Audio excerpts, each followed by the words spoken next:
Nice. Oh, I'm going on my first trip after Corona, so I'm all excited about that. On Thursday to Cancun for the WTTC conference. But so luckily I got both of my COVID shots, and yes, you need these days, don't you? yes, Definitely need that these days. yeah. How's the situation there with COVID? Not bad. We haven't had new cases as far as I am aware. Everything's been so focused on the volcano. And we had our numbers were starting to go down. The only concern is what's going to happen with people in shelters who have not had the vaccinations, which of course weren't done. So yeah, that's the unknown right now. Right.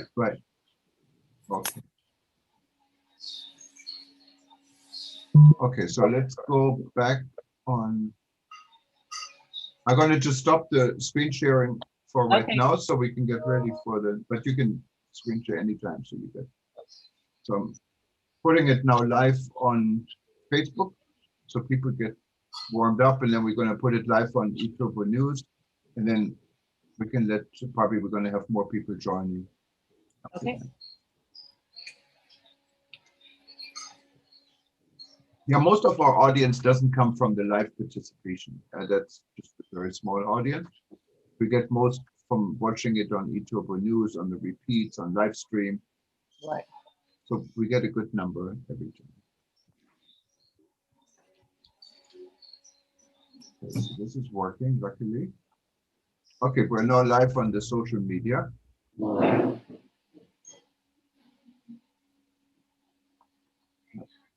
it on YouTube.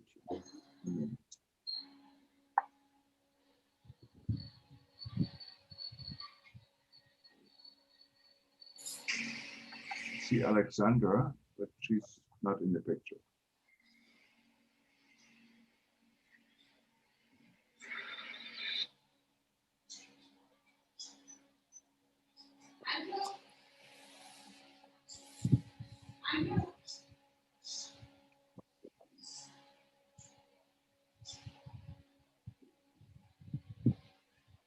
Yeah, no, she's not there.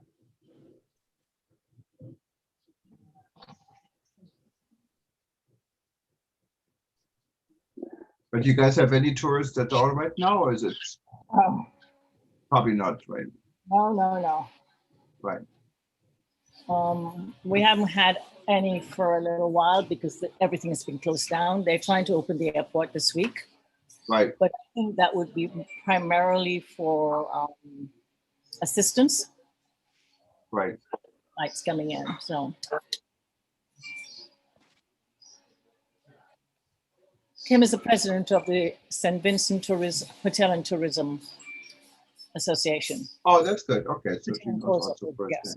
So I thought she was a good person to give you very good that kind of information. Okay, for everybody who's watching us now on social media and eTurboNews, we're getting ready and we're going to start in about 5 minutes or so. So hang in there with us.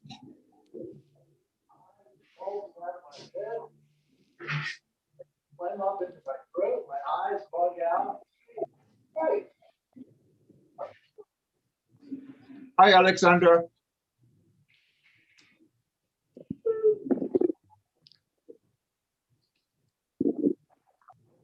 Alexandra, can you hear us?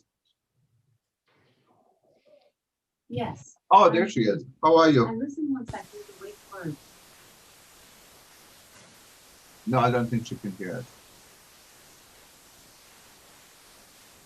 Alexandra, can you hear us? Mm-hmm. I think she's muted.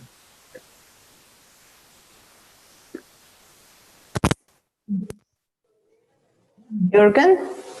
Oh, now we can hear you. How are you? Okay, fine, thank you. What about you? Oh, so far it's getting ready for my first trip, international trip to Abroad. Mexico for Yes. WTTC. I'm all excited. It's like Great. starting great. again, you know. Yeah, you must be excited, I'm sure. And then you will update us from the spot, are you? Yeah, we're going to have live streams right from the event if everything works out the way we plan it. Okay, great. And so how's everything in Montenegro? It's fine. It's fine. I've been texting you and Peter some time ago, so you heard about the news regarding me? No? No. I've been sending you a message. So I didn't see anything from you for a while. Even twice, and I was communicating with Peter in our small group. Okay, so I've been promoted to the Director General of the Directorate for Tourism Strategy of Montenegro. Oh, well, congratulations! That's great. Thank we should you. announce that. I didn't see that. I don't know what happened to my. Actually, what I sent message to you and Peter even before the information was official. So I wanted to inform you in advance, okay, before it was official. And then, yeah. Did you send it to the group or to individually? I send it to our to the Balkan group. Yes. You know, I may have overlooked this because my group coming in on a different screen. And there's so many, and they're kind of mixed with the other groups. So I get the African, I get all this stuff. So I may have not seen it. My apology, but that's great news. It's okay. It's okay. And then I also informed you when it happened, when it was officially approved by government. And so I'm going to go back. So we're going to do a story on this. So that's great. Okay. Thank you. Thank you. So hopefully we will make stronger ties between WTN and the government of Montenegro from now on. That we should do it. And you're the perfect for that. So thank you. I just started a couple of days ago, so I need some time, just a few more days to settle down and get the idea like what's going on in full, and then we'll be in touch. Perfect. Okay, so we have also want to just say hello to Tessa. She's our guest today from St. Vincent. And you know, St. Vincent is the island country in the Caribbean that got hit by the volcano quite bad. So she's going to talk about this today. And we're like 2 minutes away from everyone. So I think we can let people in. Okay. And Tessa Alexander, she runs our Balkan chapter.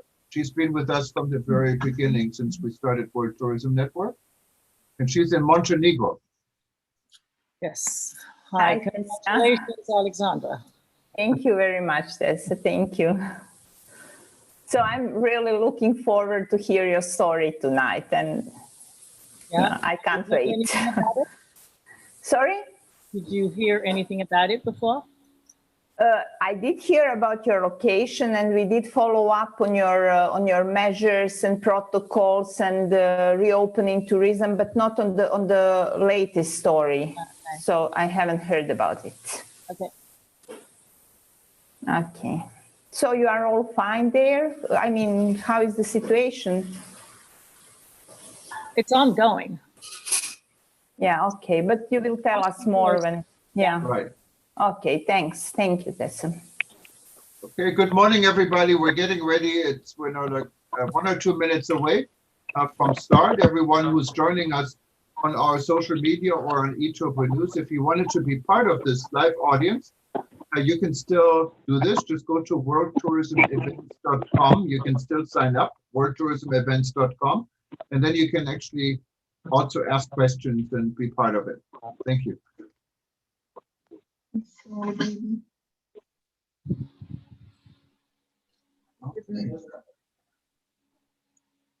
Okay, so we're getting more people joining us now.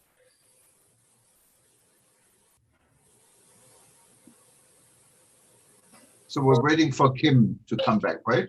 Yes, okay. Okay.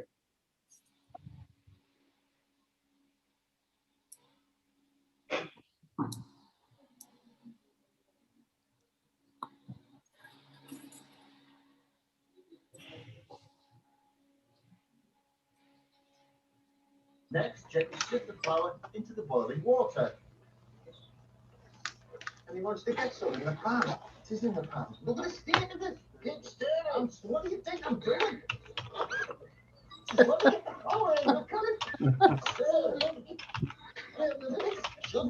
Okay, we're like 1 minute away. Before we start, I would just mute everybody so we get rid of the background noise, and then when you wanted to ask questions, you can just unmute yourself. After, easiest is to raise your hand. There is an electronic raise your hand button on the right side of your screen. And you click on participants, and that would indicate here that you wanted to say something. Onto the rock just to cool down. As it cools, it'll go quite solid. The rest is easy. Fry the sliced kimchi and the eggs. So about 30 seconds, we're going to get everyone muted.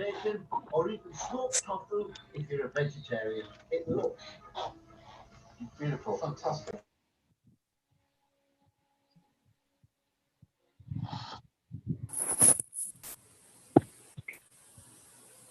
Yeah.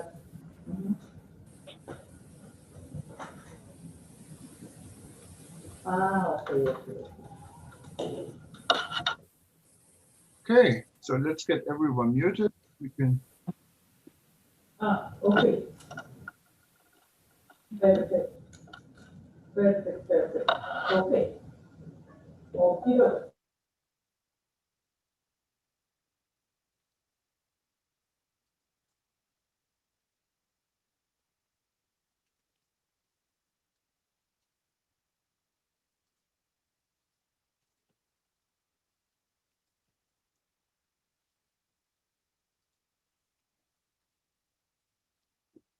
All right, good morning, good afternoon, good evening, everybody. My name is Jürgen Steinmetz, and we're joining you from Livestream.travel and eTurboNews in Honolulu.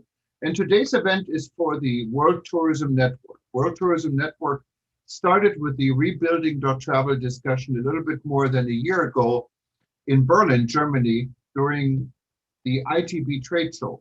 ITB trade show never happened. Our launch happened. And ever since we are building this group of tourism professionals like yourself from all over the world discussing rebuilding tourism and the state of the tourism industry. Currently, WTN has close to 2,000 members in 127 countries. And we're hoping we're going to get another country on board, St. Vincent, because we're going to go to St. Vincent today, and I explain a little bit more in a minute. Just for those that joining us for the first time, and you can see us live on eTurboNews on all our various news channels. You can see us live on the World Tourism Network and Livestream website. And if you missed this session, it's going to repeat probably for the next 24 hours. And then it's going to be on Livestream.travel, where you can see all our sessions. We had more than 200 so far. And you can go back and watch what might be of interest for you. If you haven't joined World Tourism Network yet, we have both free observer status and we have paid full memberships.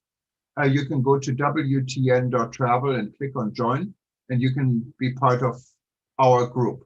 We're ready to go to the third phase of our discussion. First was Rebuilding.travel.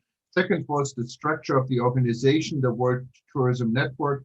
And now third, as an arm of the World Tourism Network, we started many different interest groups of different subjects around the world where we get people together to discuss what is closest to their knowledge and to what they like to be part of in rebuilding travel. And then we're going to go into reopening tourism after this. And we already have a website for this. And hopefully we can help the world to reopening. We're very excited also this week. I'm going to Cancun, Mexico, and we're going to work with the World Travel and Tourism Council on their first summit after Corona outbreak. There's going to be a high-level summit of tourism CEOs from major companies meeting in Cancun, and we're going to report live stream from this event. So stay tuned, and there's hopefully it's going to set some trends in where this industry is going. But without further ado, I wanted to go to what we're discussing today, because today we're going to St. Vincent. And as you probably know from the news, St. Vincent is a relatively small island, about 15, 20 miles, I believe, from one end to the other in the Caribbean, one of the most beautiful places on earth. And it has an active volcano, what became very active and created quite a bit of global news, and it forced people to evacuate the country. And it's quite an amazing story. And I think living in Hawaii, where we also have active volcanoes, I can relate to what this could mean, but not to the extent I think St. Vincent has been going through and is going through. So I'm very glad that we have Tessie Davy. She took the initiative and reached out to us, and she will tell you a little bit more who she is, but she runs a tour operator or travel agency in St. Vincent, and she is in one of the safe regions of the country or the island where she didn't have to evacuate. She will also introduce a guest, head of the St. Vincent Tourism and Hotel Board. I believe she will explain this. But Tessa, the floor is yours. Thank you so much for joining us today. You have to unmute yourself, please. Just click on unmute. Gotcha. There we go. Okay. Thanks, Jürgen, for that introduction. As he said, my name is Tessa Davy. I am Managing Director of Breeze Travel, which is a travel organization here in St. Vincent. We are north of Grenada, southeast of Barbados, to give you some perspective of where the island is located. It's quite small, as all the islands around here are, and a population of about 110,000 people. The volcano La Soufrière belongs to a chain, a range of volcanoes across the islands, up to Martinique and some say Dominica. We have had investigations starting in December 2020, when people started feeling minor tremors. Some of the seismologist offices saw something was starting to occur. So we've had them come into the island and have been observing since then. What we were told up to that point is that we don't know. It's behaving differently. The last eruption here was in 1979. And although there was quite a bit of destruction, the one prior to that in 1902 was worse. And they're equating this one to that one in 1902. And there were several deaths. Fortunately, we have not had any up to date right now. They're constantly warning persons not to go near the volcano because of the ash and the sulfur and the burning waters that have been coming down. So on the week of April 9th, more and more tremors were being felt. And although there was no order to evacuate, things were being put in place to have something be ready for when the volcano actually erupted. Everyone was scared because the last eruption in 1979 did occur on Easter Friday. So everybody said, oh, we're gonna blow again on Easter Friday. It didn't happen, but on the 9th, it did blow. We had about 24 hours warning for the evacuations to take place. And most persons, I think just about 20,000 people were evacuated into various shelters and homes, and some onto the Royal Caribbean liner who had, offered to house them and transfer them depending on what the situation was. So 2 boats are occupied by our evacuees. And that was the first large explosion on that day. Since then, we've had about 30, one of the largest being last Sunday when it just blew to high hell and over. We've had smoke plumes up to 3 kilometers in the air. And I have a picture, I'm not sure if they'll be very clear for you, but let me see. Can you see that? Yes. So that was what we were looking at from my house. And the people around were seeing, well, even more extended versions of it. It was quite pretty to look at, but you know, it brought disaster in its face. There is another picture of it. And so for the longest while, we've been seeing plumes. In the last week, we have not seen as much. We were told by the seismologists that they believe that some of that ash is going to minimize now. It doesn't mean that the volcano is not erupting. The hours between the episodes have lengthened, and that's the scary part because we don't know when the next eruption will take place. He says there's still quite a lot of magma at the base and new magma being created. So they don't have quite a handle on how long and how much more devastation can take place. All we know is that we need to wait and keep on being careful. So this is some of what, can you see that one? We see the first picture still. I don't know if you're showing another picture. Okay, well, let me close the first picture and see. Okay. Can you see this one? No, I think this shared screen, you have to turn it back on maybe. I have to, oh, sorry guys. Okay. No problem. Oh,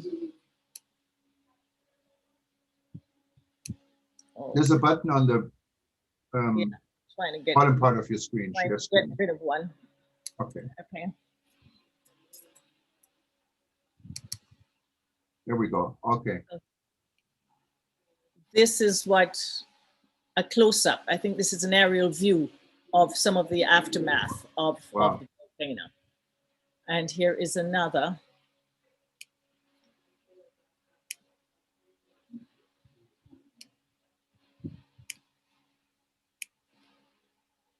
Seeing that one?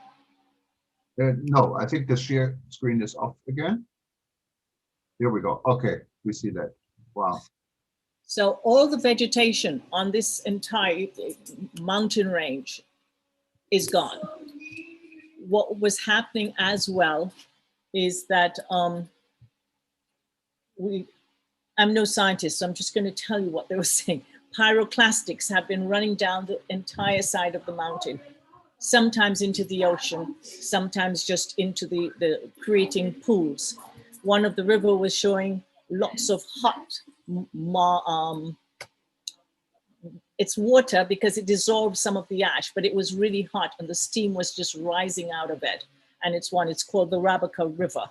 So we've had magma, we've had pyroclastics and hot water, plus the steam and the dust. The dust is primarily sulfur, which is dangerous for the lungs, and which is one of the things that they've been warning us about. So we have to be wearing 2 masks when we go out. Outside my house, the ash was in some areas 1 inch thick. It reminded me of snow in Canada, just Wow. thick, thick, thick.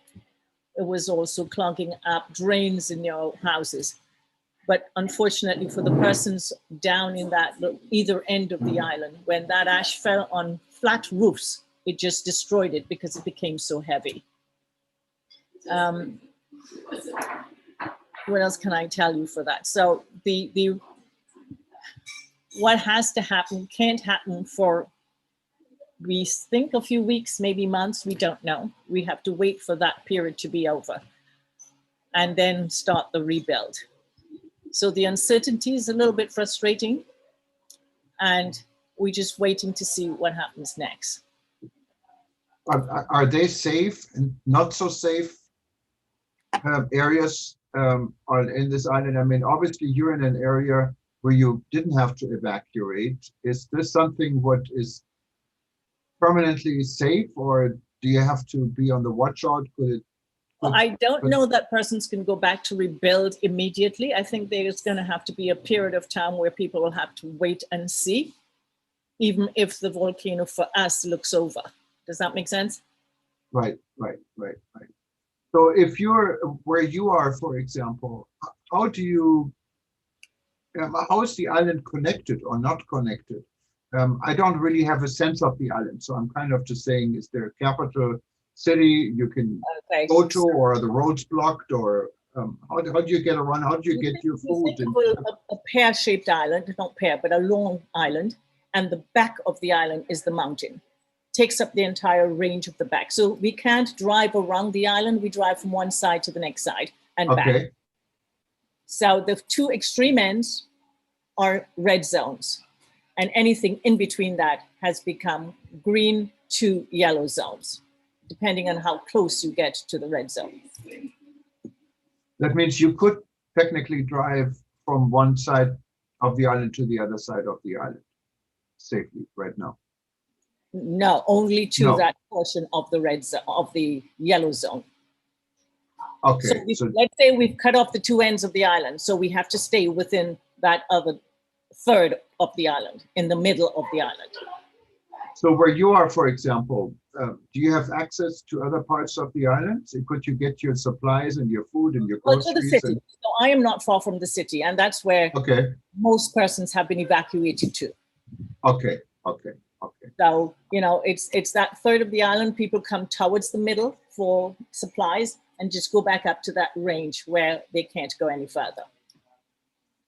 I know right after the event, we had, I believe it's your prime minister who was on TV and pleaded and thanked other countries in the Caribbean of stepping up and assisting St. Vincent. Where's this going now?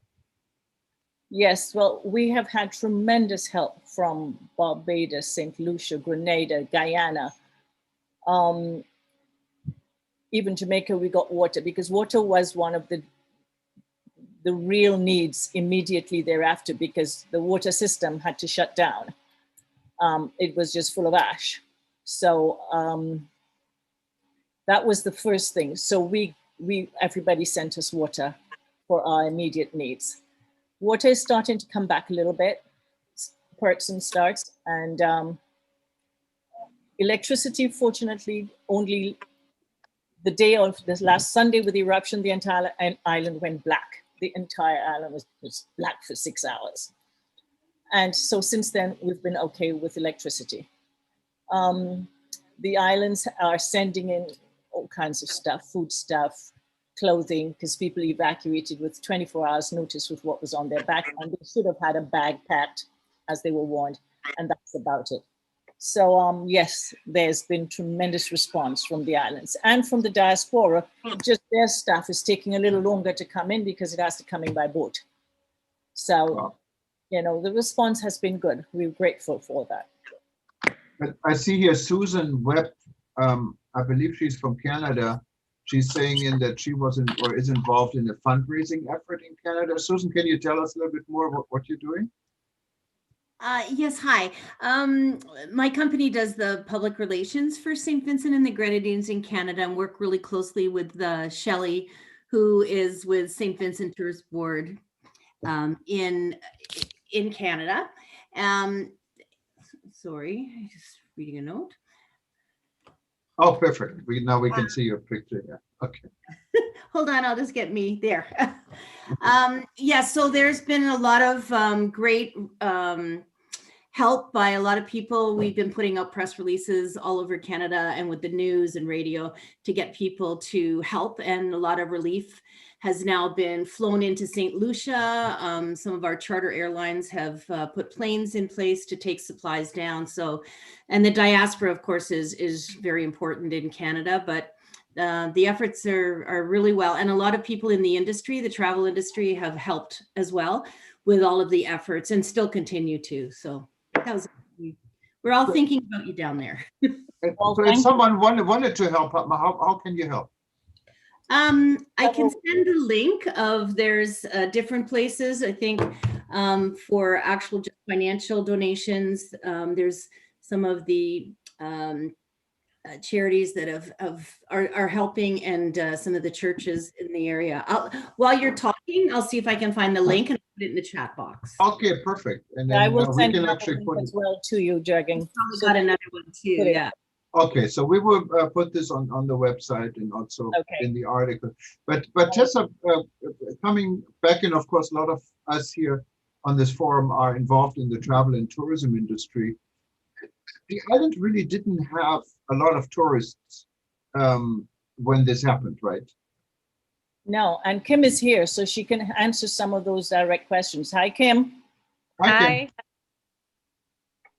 She can tell you what I'm hotels trying to find her. Yes, Kim. To tell us a little bit, I know from before we started, I know who you are, but maybe you can just introduce yourself and say what your responsibility is and welcome.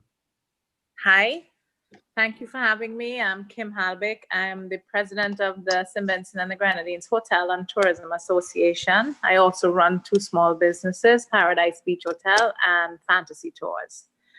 And we're going through some rough times now, but the island did not have a lot of tourists, mainly because of COVID-19. So most of the hotels were used as quarantining facilities for persons coming in, and those tended to be locals repatriating or coming back. We had 1 or 2 persons in for work, but not a lot of persons on holidays. For us, yachting, the yachties came down because they thought St. Vincent and the Grenadines was a great place to vegetate while the COVID was happening, but the regular tourism wasn't at its peak then at all.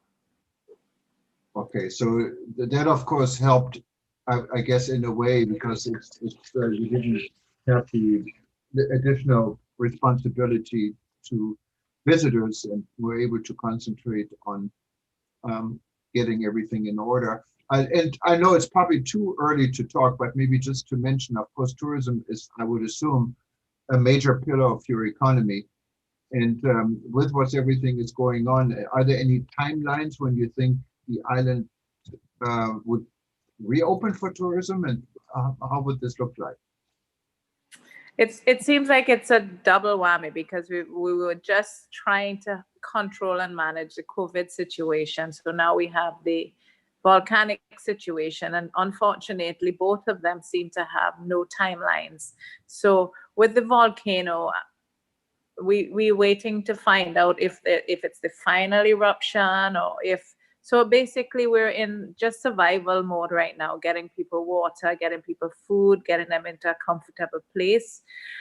We don't know if persons will be there for 2 weeks or 2 months or a year. Based on, it will probably be based on the activity of the volcano. The first eruption had a lot of ash, made it very uncomfortable for persons to, and persons would definitely not come and visit the island if that was the situation. But subsequently, the eruptions had not have so much ash in the southern tip of St. Vincent and the Grenadine Islands. Unfortunately, Barbados received that ash, but they were not happy with us. No, they're not.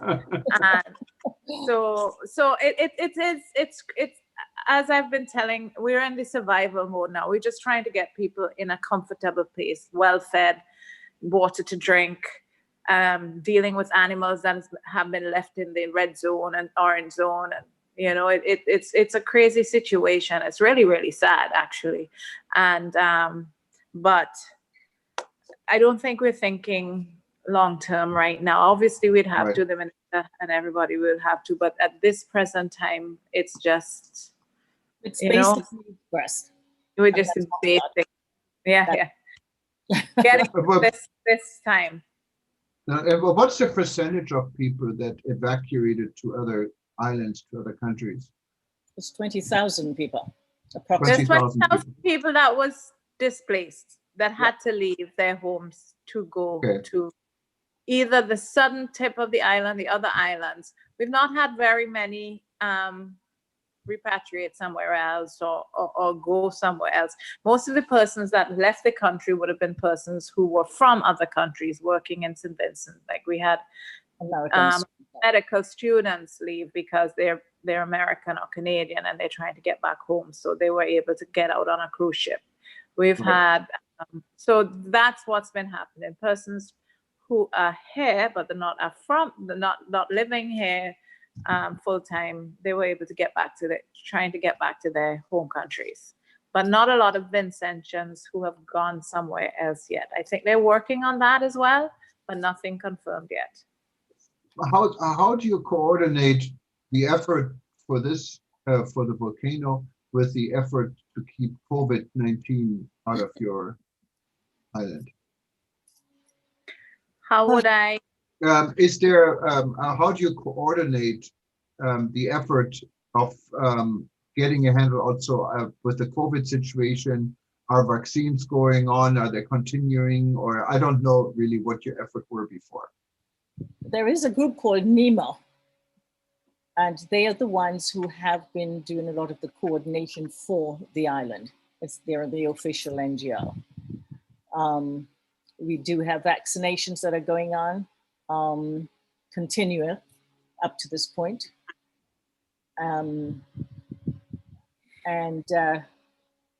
Like I said, the numbers were reducing. Kim, do you have a latest count on the numbers active here? No, honestly, I don't. I think it's something like 38, but I could be wrong. Yeah. But I know it's been reducing, but obviously with persons congregated in shelters and churches and schools, and it's a big worry for us that it will spread. It's a real risk. Yeah, in terms of the vaccination, we have a lot of vaccination hesitancy here in St. Vincent because life was, for the locals, for tourism, for stakeholders in tourism, things were pretty bad in terms of not having tourists. But the quality of life, we had no shutdowns, no curfews.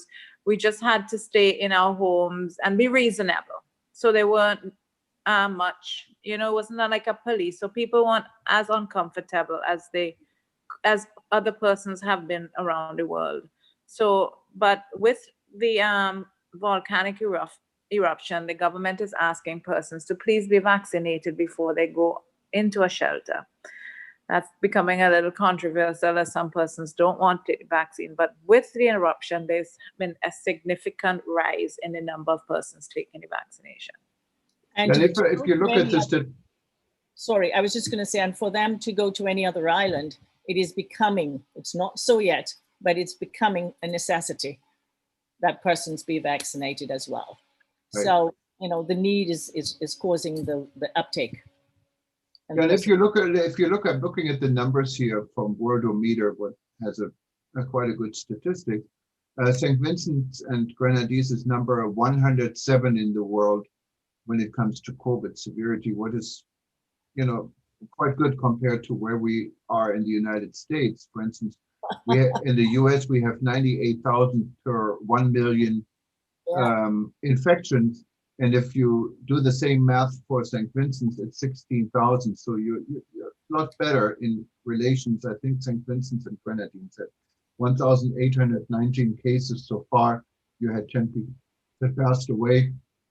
And there, in the country, there are 123 active cases. 2 of them are serious, and yet, so altogether, the situation, I think, seems to be under control compared to many other countries, and hopefully that will stay.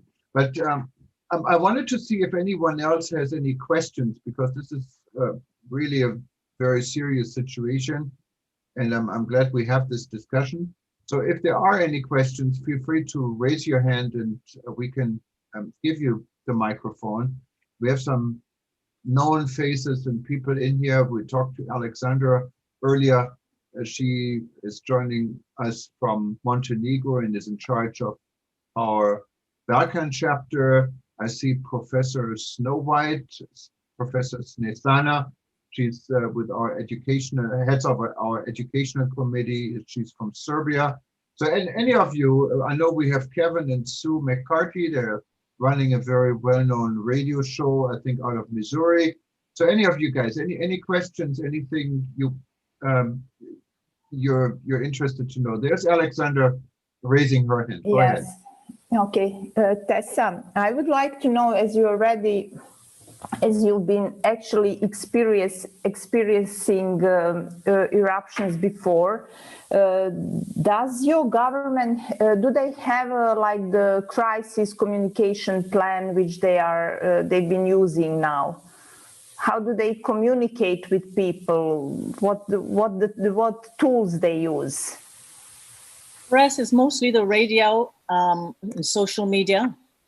People listen to the radio a lot, and so the Prime Minister is always on there giving himself as well as the lead of the team for the volcano, the seismologist.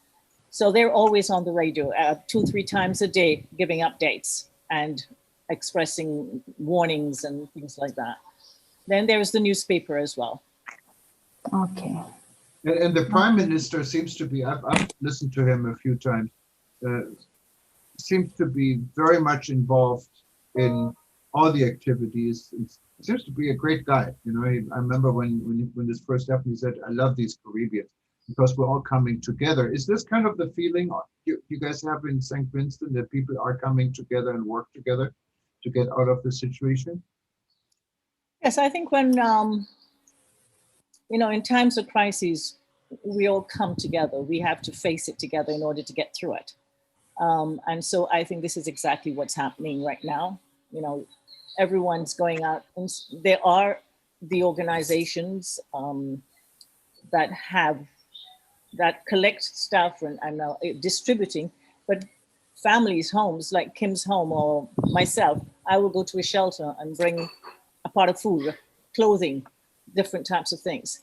And you want to add to that, Kim? Definitely. It's really amazing because the Hotel and Tourism Association, we've been receiving calls and assistance from all the hotel associations around us and within the region. They've been sending water. They've been doing fundraisers. So it's really great to have the support from everybody, and they've not stopped calling. So to make sure everybody is okay. And persons who stayed at my hotel 20 years ago, they're calling as well. So we're getting a lot of support. We really are, especially from the region. Yeah. Thank you, Ned. I had Professor Snesana in Serbia raising her hand. Go ahead. Yes, it's really terrible, the volcano and what is going on. Did I hear that the last big eruption was in 1979? Yes, it was. Yeah.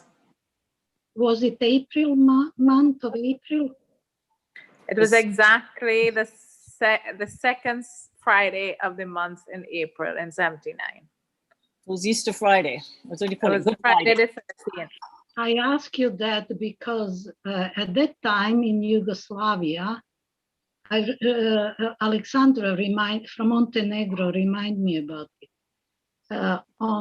In Yugoslavia, that time in Montenegro, there was a tremendous earthquake at the same time with a lot of casualties.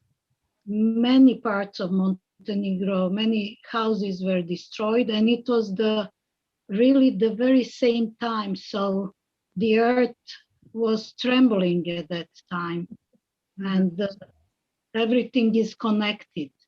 So this eruption is, as you said, and I've seen that on our television and in our newspaper. It was really very big eruption, and I'm interested what is going on after that. I mean, because there are a lot of ashes, as you said, and greenery is completely devastated. It is going to be a very big job for you to do that. How are you going to solve all these problems about the environment and about people living there? Because it is really, really very big disaster for you. Kim, there's going to have to be a plan of action based on their assessment, where they have to go in, they have to get access to a lot of the places. I mean, the main road will be cleared, but a lot of the houses are up on the hillside. And like I said, a lot of them have been destroyed. So what can be kept, what can be redone, how much reconstruction has to be redone. And then the agriculture side has to be taken on a different leg altogether, because they have to start from scratch. The only good thing about that is that they say after the volcano, the ash in the earth afterwards is really very good for agriculture. So at least we have something to look forward to. But it's going to be long, arduous, difficult recovery. So it really means that we need to put our hands together to help you to very nice. send messages through the networks, because this now you are just living one day by another day, expecting if it is going to be another eruption. But the real solving the problems are going to be in month, 2 months, 3 months, 4 months. So we have to work together, really. Yeah, and that's definitely, I think it's a very good point, and I think we'll hopefully many of our members have resources we can tap in and discuss, you know, when the time comes. There is Beverly Sinclair, and I think Beverly is from Jamaica with the media. She had a comment in regards to vaccination and evacuation. You want to say this, Beverly? Maybe you can explain it better than what you put on chat. Hello, everyone. Good evening. I saw that note, yes. Certainly.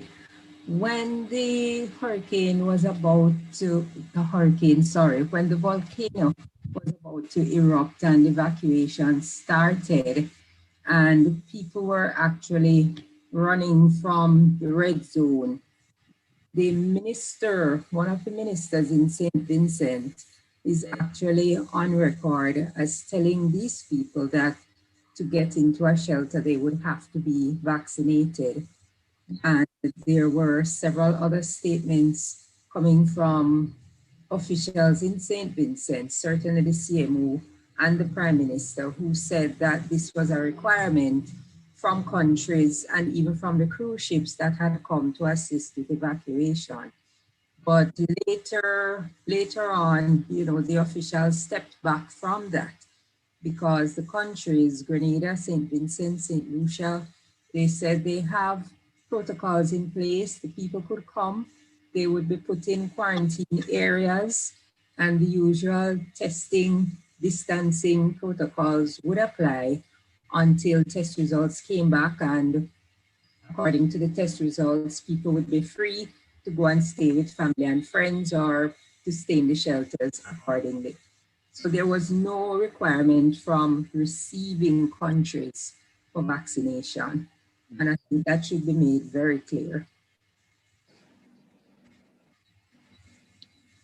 Yes, that is true. I understand that. It was a government, they had initially stated that persons would have to be vaccinated or agree to be vaccinated, because when the call did come for evacuation, it was in the night, and obviously persons were in the shelters anyway.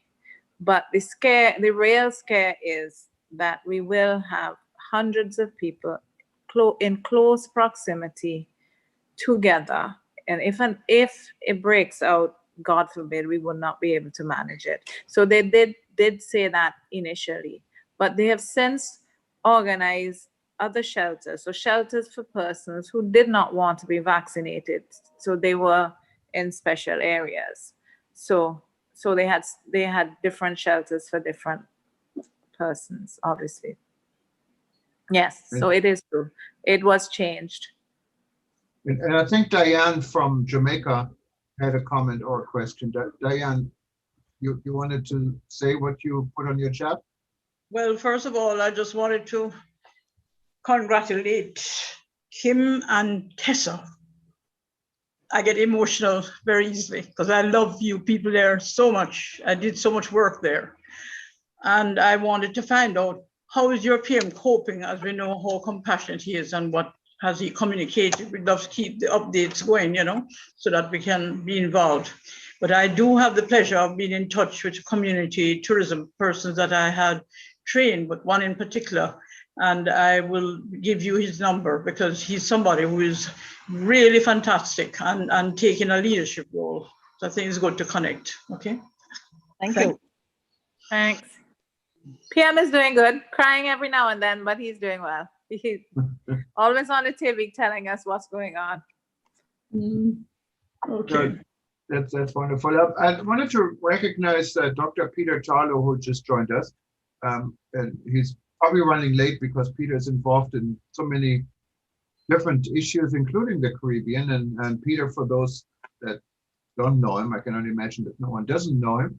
He's from College Station, Texas. He's our co-host and co-founder of the World Tourism Network. And Peter, so far we had a fascinating and very important discussion about St. Vincent, their current situation, and we touched on how the world of tourism can help them to get out of this situation. Good morning, Peter. You have to unmute yourself, otherwise we never know what you're saying. Sorry about that. Can you hear me now? I'm sorry. Yes, go ahead. Yes. First of all, I know the Caribbean very well. I've done a lot of work with St. Vincent's neighboring islands of St. Lucia. And so I think about you guys consistently. The Caribbean really should be the world center for tourism. It's had a rough period. Some of you may know my colleague, Andrew Spencer in Jamaica. We just published a new book on tourism security and safety for the Caribbean. And that book is aimed specifically to the problems and the issues that the Caribbean has. I know that all of St. Vincent is, everyone there is in our prayers. I apologize for being late. I was working with 3 other countries at the same time, and it was it's been a nonstop day. So I've thought of you. I'm praying that things get back to normal in St. Vincent. It's going to be a long, rough road. And of course, I'm sure that I speak for everyone in the world of tourism. Whatever we can do to help, we're here for you.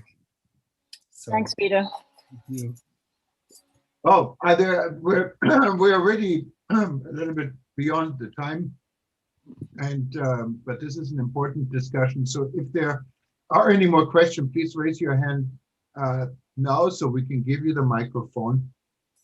And if there aren't, I think I wanted to thank both Kim and Tessa for being here today. I know with everything going on, you must be extremely busy. There is Cybert wanted to say something. Please let us know where you're calling from and who you are also. Yes, good afternoon, everyone. My name is Cyrus Siebert from Haiti, and then my question is about the link for the GoFund. I would like to know if I can promote it because I think that we and the Haitian community and the diaspora, and we need to bring our support to St. Vincent. And then I would like to know if that GoFund link, if I can promote it in the Haitian community. Certainly. I can put my information on the chat, and you can get in touch with me by all means. Would love it.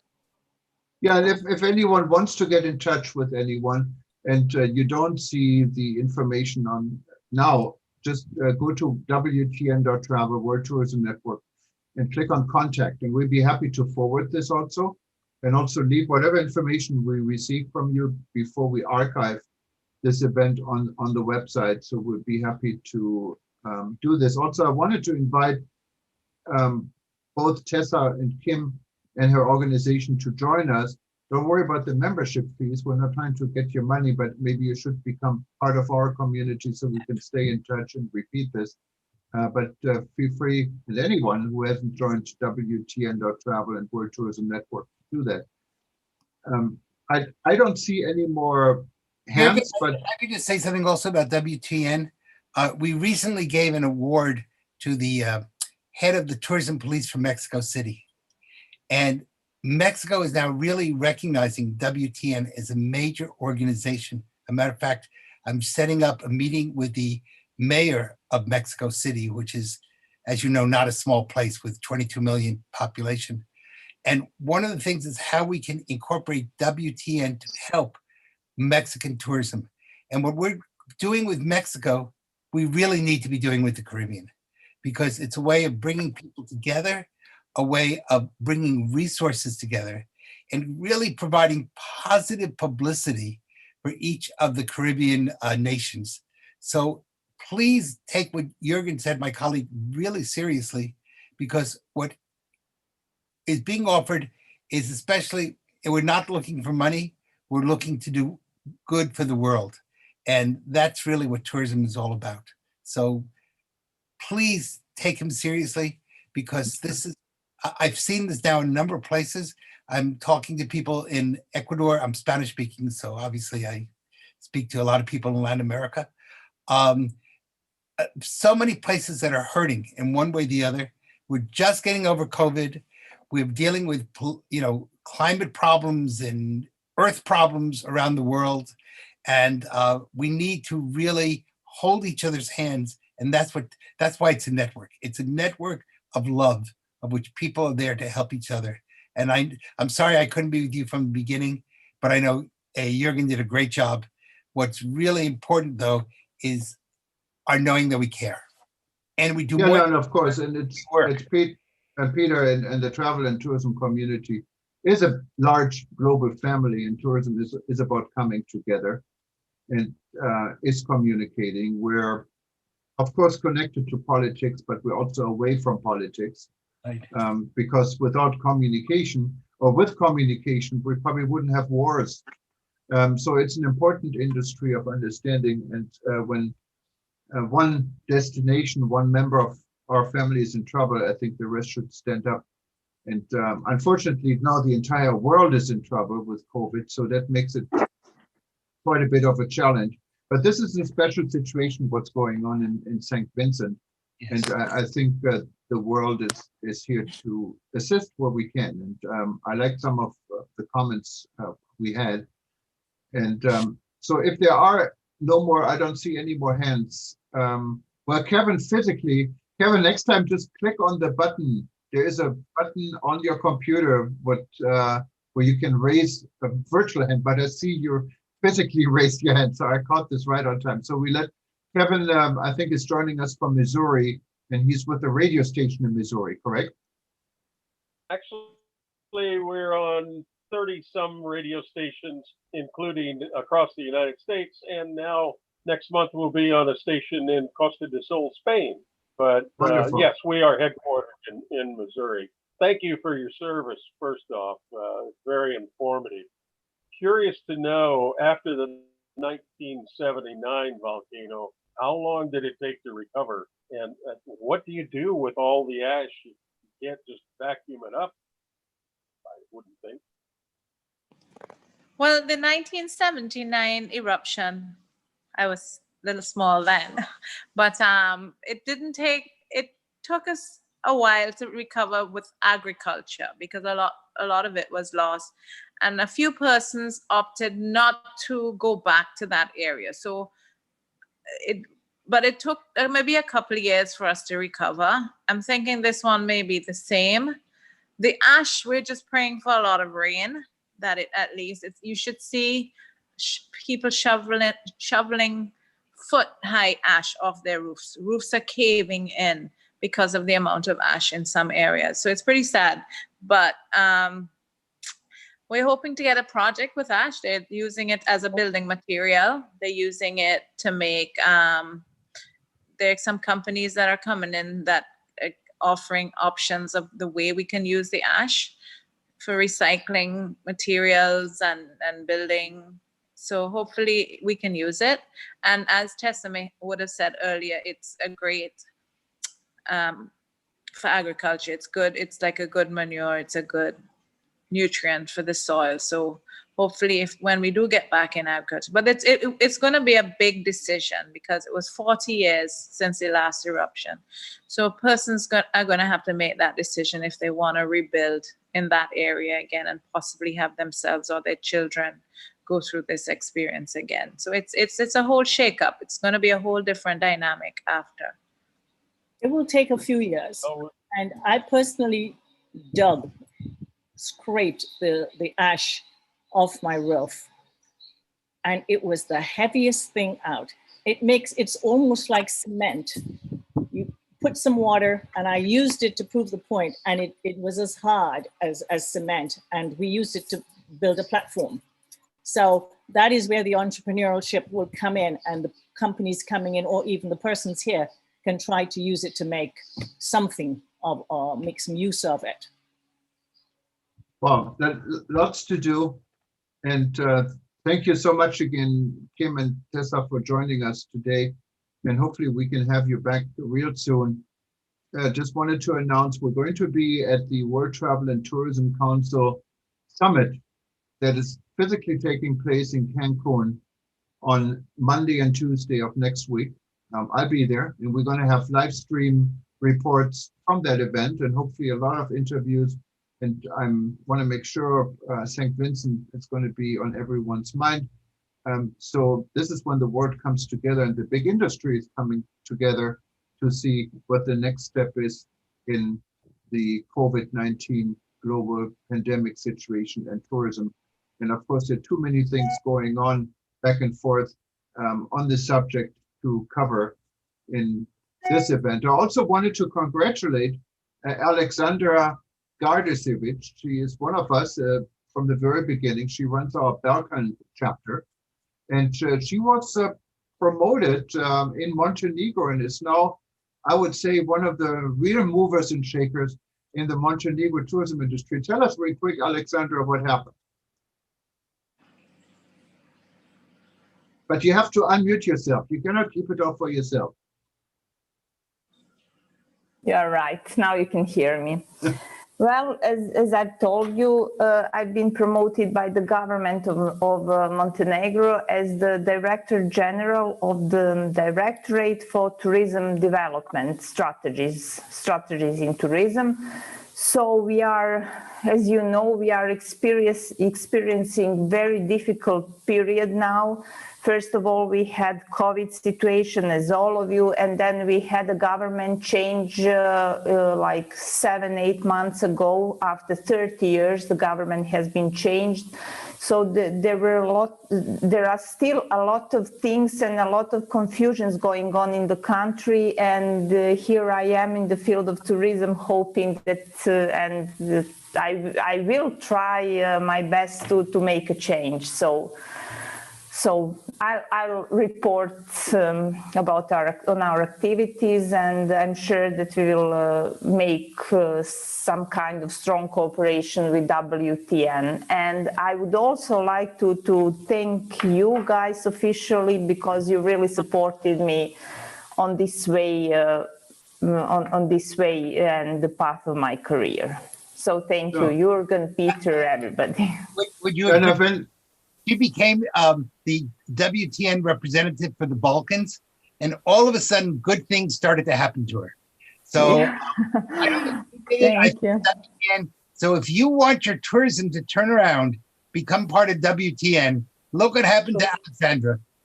True. 23, and before you know it, the next thing she'll be is Prime Minister of Montenegro. Wow.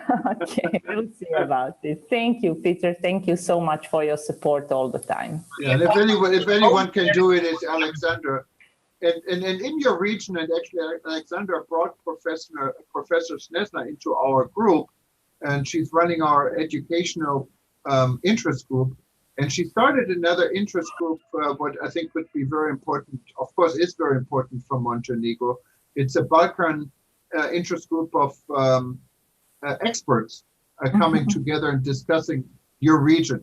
So that's something I think we can all work together, and hopefully we hear more from this, because our organization really lives and strives on our interest groups, and we have a lot of them.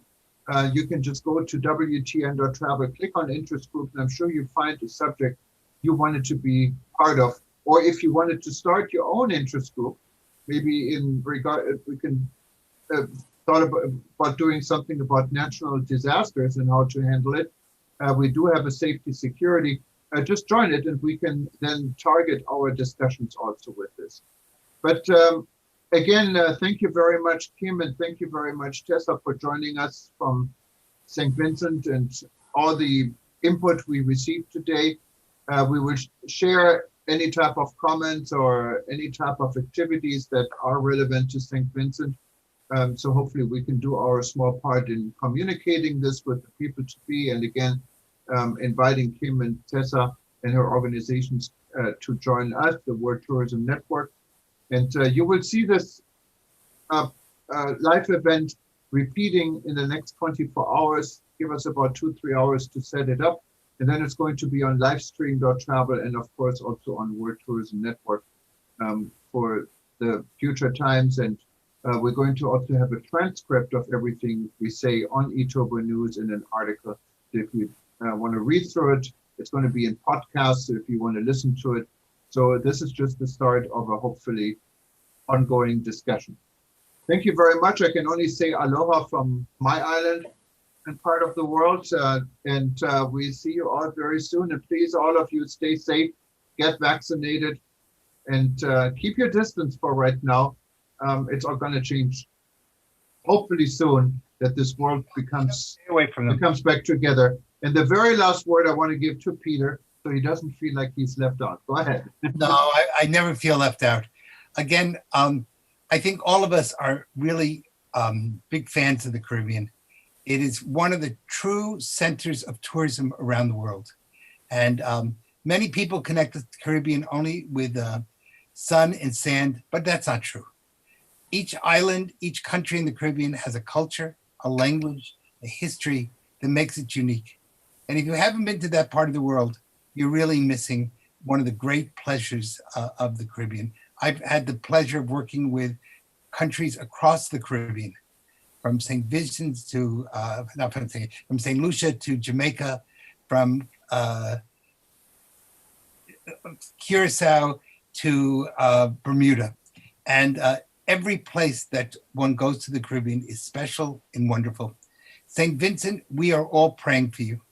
This has been Jürgen is right when he said the planet has gone through a very hard time. I guess the one good news is that we're discovering that there are real extraterrestrial planes out there that have now been confirmed by the US military. So who knows, maybe we'll get some Martians to come and help us out. Right now, I think we all need to show that we are one people. We all have one common ancestor. And there's a famous saying, why did God make only one person to start off with? And that's so no one could say that my relative was here before yours. We're all part of one family, the human family. We all have to work together. Right now, St. Vincent needs our help, but tomorrow somebody else will need our help. So they're there to help, to care, and to love. And we wish you all the most success in recovery. And may the plants that grow spring forth to a whole new world of goodness and love and caring on your island. Aloha, guys. Take care. Bye-bye.